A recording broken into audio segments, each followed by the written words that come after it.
لبيك اللهم لبيك لبيك لا شريك لك لبيك.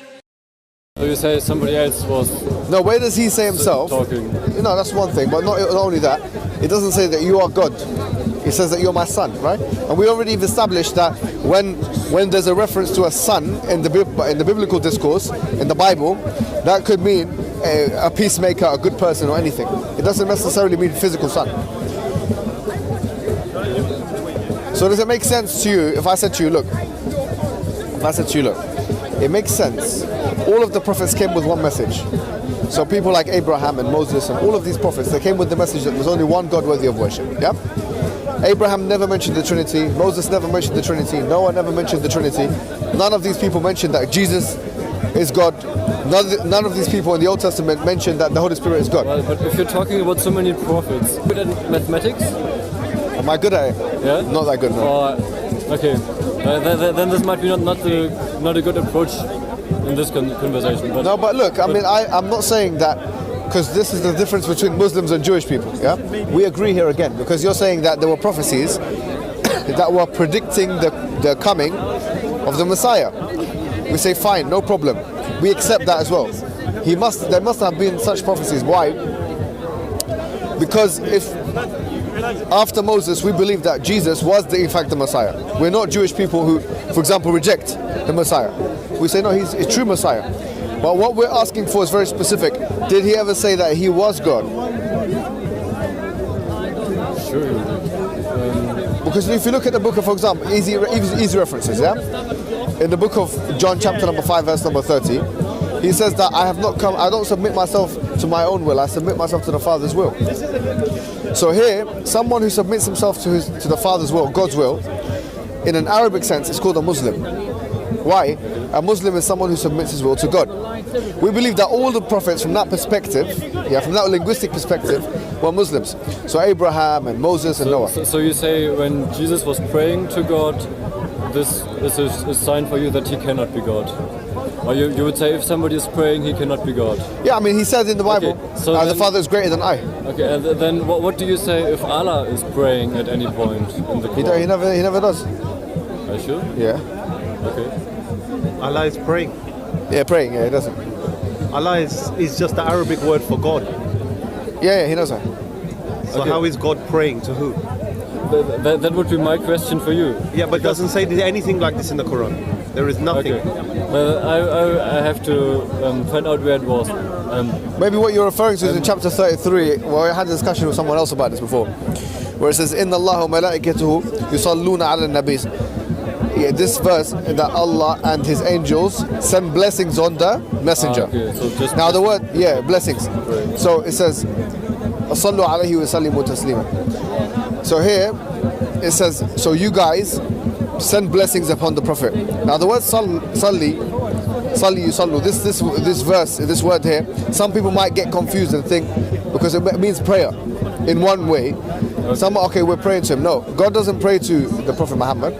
We believe that this is in context of that verse. It's talking about sending blessings. So God sends blessings to the Prophet. He never prays to him. That's why as Muslims, we believe that Allah is one. He's the all-knowing, all-hearing, all-magnificent. And that he sends prophets at 4 times. People like Prophet Noah and Moses and Abraham, we believe in them. All of them had the message, which is to believe in one God and to worship one God. Jesus came with exactly the same message. So we believe that Jesus didn't come with anything new. He didn't reinvent the wheel. The Trinity is a new concept which was introduced by the Roman Empire, we believe. It's not something which was necessarily either biblical, number one, or preached by Jesus at all, number two. So we say that, doesn't it make sense to follow what Jesus Christ himself said for us to follow, which is to believe in the one God and to worship in him, just like Jesus did? Didn't Jesus somewhere say that we shall follow him? Yeah, we follow him. A Christian, by definition, is someone who follows Jesus, yeah? He says, I am the way, the truth, and the life. Okay, we believe that Jesus is the way, the truth, and the life. Yeah, see, so... Wait. So you say Jesus is the way, the truth, and the life, but you say that he's at the same time not God. Yeah. How do you bring these things together? How does it... The way means someone you follow, yeah? The truth, it means someone who speaks the truth. And the life, it brings life to you. So in other words, if you follow his teachings, you'd have life given to you. You'd be like a newborn baby. And what were his teachings? His teachings were to believe in one God, to worship one God, just like all the other prophets that came before him. There's no difference between his teachings and Moses' teachings. That's why he says in Matthew, I have not come to abolish the law or the prophets, I've come to affirm them. Right, so we say that there was no difference. That all of these mighty prophets and messengers came to worship God, and that Jesus did nothing but the same thing. But the only difference is this. You'll find that Jesus Christ, he was sent to his people in his time. That's why he said, do not go in the way of the Gentiles, because I was only sent to the lost sheep of Israel. Whereas we believe that the final prophet Muhammad, he was not only mentioned in the Bible as someone who's going to come in the future, but he was also said that he was going to, that he's also sent for all of humanity. And that's why it says in the Quran that we have sent you kafatan lin-nasi walakin akthara an-nas la ya'lamun. That we've sent you for all of humankind, but the majority of humankind don't know. In other words, whereas all the other prophets were sent for their province, their people at their time, the Prophet Muhammad was sent for all of humanity. Do you see what I mean? Now if you look at the book of Isaiah, chapter 42 of the book of Isaiah, you'll come to realize that actually the Prophet Muhammad is mentioned in that book. It says in that book that there were people, there's going to be a prophet that's be sent to the Arabs, to the people of Kedar. Now, the people of Kedar, by the biblical standard, according to the exegetes of the Bible, are the Arab people. We're saying that who was sent as a prophet to the Arabs? But he wasn't sent to the Kedarites. He was only sent to the people of Israel, right? Not the Kedar people. And didn't Jesus at any point move towards Kedar, or what was it called? If you look at the book of Ezekiel, in somewhere like chapter 32, verse 39, something like this, it's very clearly noted there that Abraham had two sons, Ishmael and Isaac. Ishmael, he settled in that area. Okay. So Ishmael was the figurative father of the Arabs. So from him the Arabs came. We say that so he stayed in Kedar, and not only is that the case, but the Bible goes into more detail. It said that the people will be shouting on the mountains of Salah. Salah could either be interpreted in one of two things, either Mecca or Medina. Why? Because we have now, Salah is actually a mountain range in Medina, which is exactly the city where the Prophet Muhammad lived.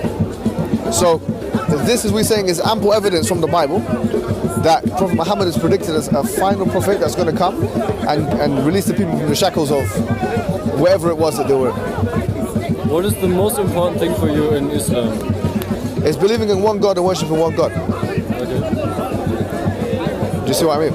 To be honest with you, in the Quran, once again, if you look at chapter 5, verse 72, and up to like verse 80, you'll find that there's an interesting discourse here about Jesus. And it says they used to eat food.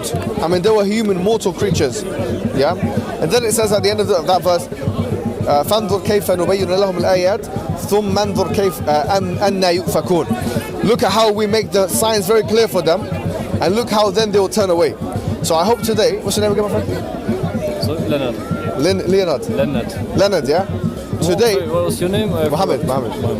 I hope today, since the signs now have come and the evidence has been established on you today, what's going to happen? I hope that you have at least go home, back to Germany, and open up the Bible. But he said the evidence wasn't things. So what part was it that was unclear? If you don't mind me asking.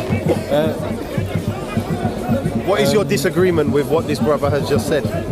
Maybe my problem is that I don't have any references for anything. So for example, you were asking if Jesus ever claimed to be God or Son of God.